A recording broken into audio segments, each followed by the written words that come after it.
राऊ थाना क्षेत्र में करीब 2 दिन पहले एक नकबजनी की घटना रिपोर्ट हुई थी, जहां पे करीब 15 लाख रुपए के आसपास का मशरूका चोरी होने की रिपोर्ट लिखी गई थी। उसी घटना का संज्ञान लेते हुए राऊ थाने में एफआईआर दर्ज की थी इन चोरी और नकबजनी की धाराओं में, और उसके बाद घटना को ट्रेस करने का प्रयास किया गया। ये जो घटना थी वो श्री ज्वेलर्स में हुई थी। जब सीसीटीवी फुटेज देखे गए तो उसमें हमें कुछ लोग दिखे जो लोग नकाबपोश थे और जिनकी पहचान नहीं हो पा रही थी, और ये छोटी उम्र के लग रहे थे। इसमें एक एक आदमी था जो छत से कूद के नीचे गया था, और फिर नीचे जाके उसने दरवाजा तोड़ा था, और दरवाजा तोड़ के जो दुकान है वहां से सोने के और चांदी के आभूषण उठाए थे। ये जो दुकान थी ये घर में ही संचालित होती थी, और रात में कोई नहीं रहता था, और दुकान जो है मतलब बंद ही रहती थी, और घर में कोई नहीं रहता था, ये लोग कहीं और रहते थे। तो उसी घटना पे फिर हमने उसको फॉलो किया था फुटेज के आधार पे, और फॉलो करते हुए हम एक डेड एंड पे पहुंच गए। उसके बाद पिछले 3-4 दिन के फुटेज निकाले गए, और देखा गया कि ये लोग पहले भी हमें दिखे लास्ट 3-4 दिन रेकी करते हुए, और इनने पहले भी चोरी का प्रयास किया था, बट कई बार पुलिस को देख के ये लोग डर गए थे और ये घटना कारित नहीं कर पाए थे। जब हमने और इसको जब डिटेल में एग्जामिन किया तो एक जो थाने के एएसआई थे उनने एक संदिग्ध गाड़ी की फोटो खींच रखी थी रात्रि गश्त के दौरान में, और जब उनको डाउट हुआ कि गाड़ी यहाँ क्यों खड़ी है तो उनने एक एहतियात तौर पे फोटो ले लिया था। फिर जब बाद में घटना हुई और जब थाने पे ऐसा पता चला तो उनने वो गाड़ी की फोटो शेयर की, और उस गाड़ी के नंबर से जब मालिक का पता किया गया तो मंडला के मालिक थे। उनसे जब पूछताछ की गई तो उनने किसी और को गाड़ी बेच दी थी। फिर ऐसे ही ट्रेल बना के हम नेक्स्ट ओनर के पास पहुंचे, और जो थे वो दो मतलब बच्चे थे जो यहाँ पे रहते थे इंदौर में। तो उनने जब फिर उनसे सख्ती से पूछताछ की गई तो उनने बताया कि उनने अपने दोस्तों को ये गाड़ी दी गई थी। फिर उसके बाद उनकी जो भी इंफॉर्मेशन थी, उसके बाद जब उनके दोस्तों का पता लगाया तो ये एक लड़का और लड़की साथ में रहते थे पलाश परिसर में। और ये बेसिकली जो लड़का है वो टीसीएस में ग्राफिक डिजाइनिंग का पार्ट टाइम जॉब करता था, और जो लड़की थी ये जो है नीट की तैयारी कर रही थी।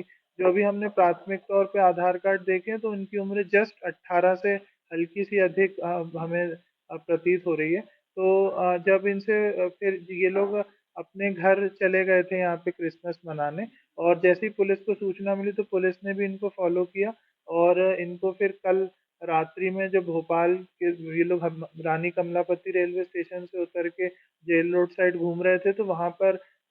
राव पुलिस ने इनको अपनी अभिरक्षा में लिया, और फिर इनको जब इंदौर लाया और जब इनसे पूछताछ की तो इसमें पूरा माल बरामद हुआ और 100% इनसे रिकवरी की गई है। जब इनसे पूछा गया कि क्या कारण था इतनी छोटी उम्र में घटना करने का, तो लड़के का ये कहना था कि जो आर्टिफिशियल इंटेलिजेंस के कारण जो अभी ले ऑफ्स हुए उसी के चलते इसको भी टीसीएस से ले ऑफ कर दिया गया था, और इनके पास अभी खाने के और किराए देने के पैसे नहीं थे, और दोनों का जो है जीवन गुजारा मुश्किल हो गया था। तो और इनने बताया कि हमने 1.5 महीने पहले हम श्री ज्वेलर्स पे कोई चांदी की छोटी सी अंगूठी लेने गए थे। तब हमने जब सुरक्षा आकलन किया तो उनको लगा कि यहाँ पे सुरक्षा के जो सुरक्षा है वो काफी वीक है और हम इसको इजीली ब्रेक इन करके तोड़ सकते हैं। तो